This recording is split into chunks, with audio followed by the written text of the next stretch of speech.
What's good? What's happening? What's cracking, everybody? It's your boy Kiji, and I am back with another video. Today we have a new dev talk from the team at Marvel Rivals. So this just dropped not too long ago at about 11 a.m. It's only been 30 minutes. I have not read through it all the way. However, I did skim it a little bit. This is not going to be a super long video. However, there is some pretty cool information in this dev talk, which is why I'm making the video. So let's jump into it.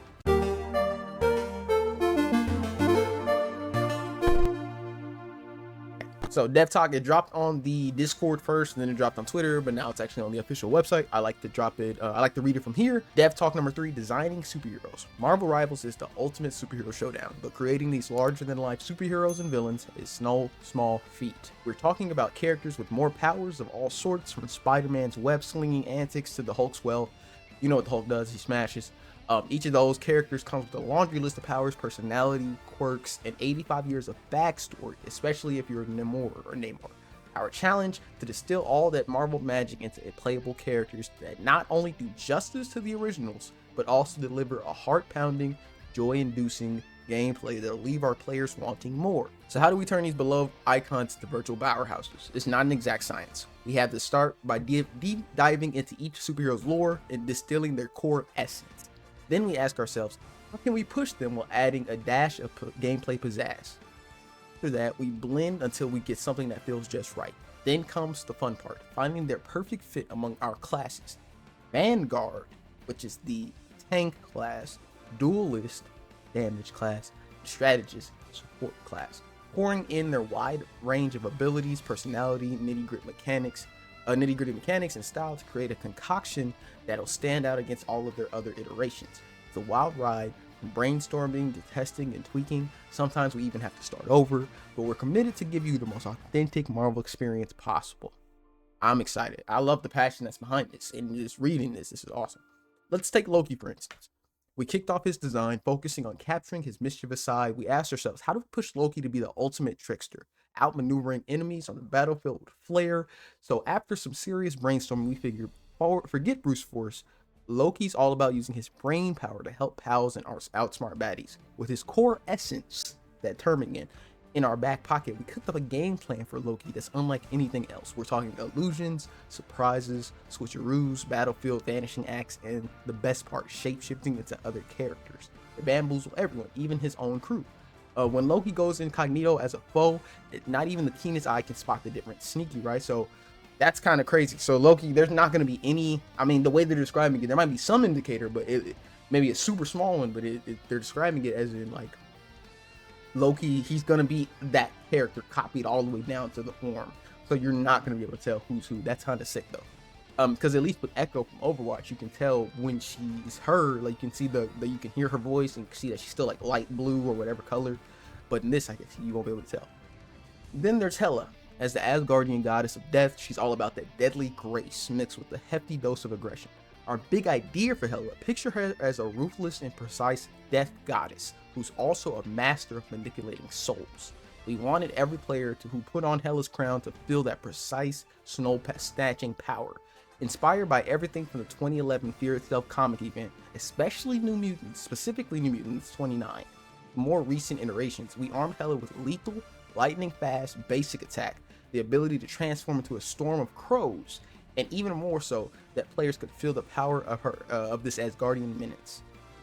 Those who meet their end at Hela's hand find their souls harvested, enhancing her abilities. Her ultimate move is pure underworld grandeur. When she unleashes it, she becomes colossal, beefing up in health and dishing out even deadlier attacks, looming over the entire battlefield like a goddess of death.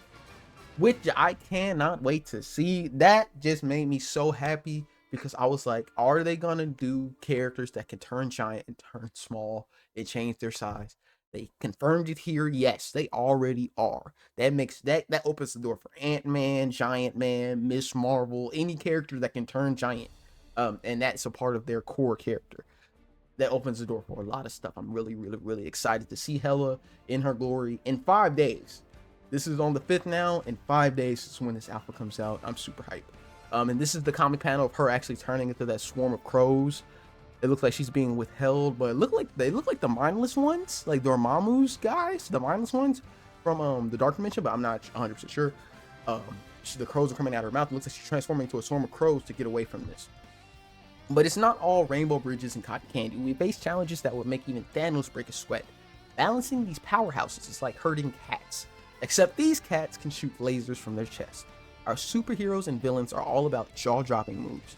Picture the Hulk bounding across the city, Storm gliding through the air, and Spider-Man zipping around town with those trusty webs. These powers are what make these characters so special, and of course, we want to serve up that same adrenaline in the game. But hey, let's be real. Marvel Rivals is a competitive shooter. We totally get it. Keeping the game fair and balanced is crucial. Nailing that sweet spot between power and gameplay has always been one of our biggest ongoing challenges. We've got a pretty solid vision for our heroes, and our goal is to stay true to these heroes. As we previously stated in Marvel Rivals isn't about shooting guns. We're not about to have the Hulk lugging around a rifle. We're not about to have Black Panther toting a shotgun, or Iron Man scrapping it out solely on the ground.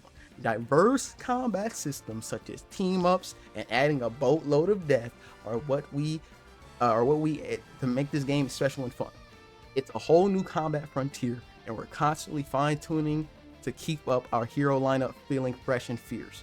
It takes a lot to make sure that these unique fighting styles work together, but hey, we're up for the challenge. That's what I'm talking about. Okay, so what's next? We want you to dive into the chaos, sling some webs, smash some things, all while giving us the lowdown on what works and what could use a little more camera radiation. Marvel Rivals is just getting started.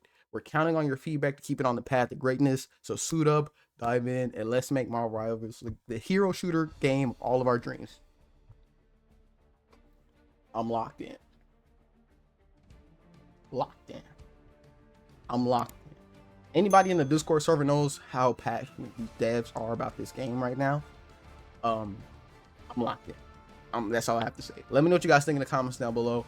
If you read through this, if you didn't read through it, if you want to read through it, if there's anything I missed, if there's anything that you missed or anything that caught your eye, let me know in the comments down below. If you like this video, go ahead and leave a like. If you want to see more, go ahead and subscribe. It's been Keechi, and I will see you guys later.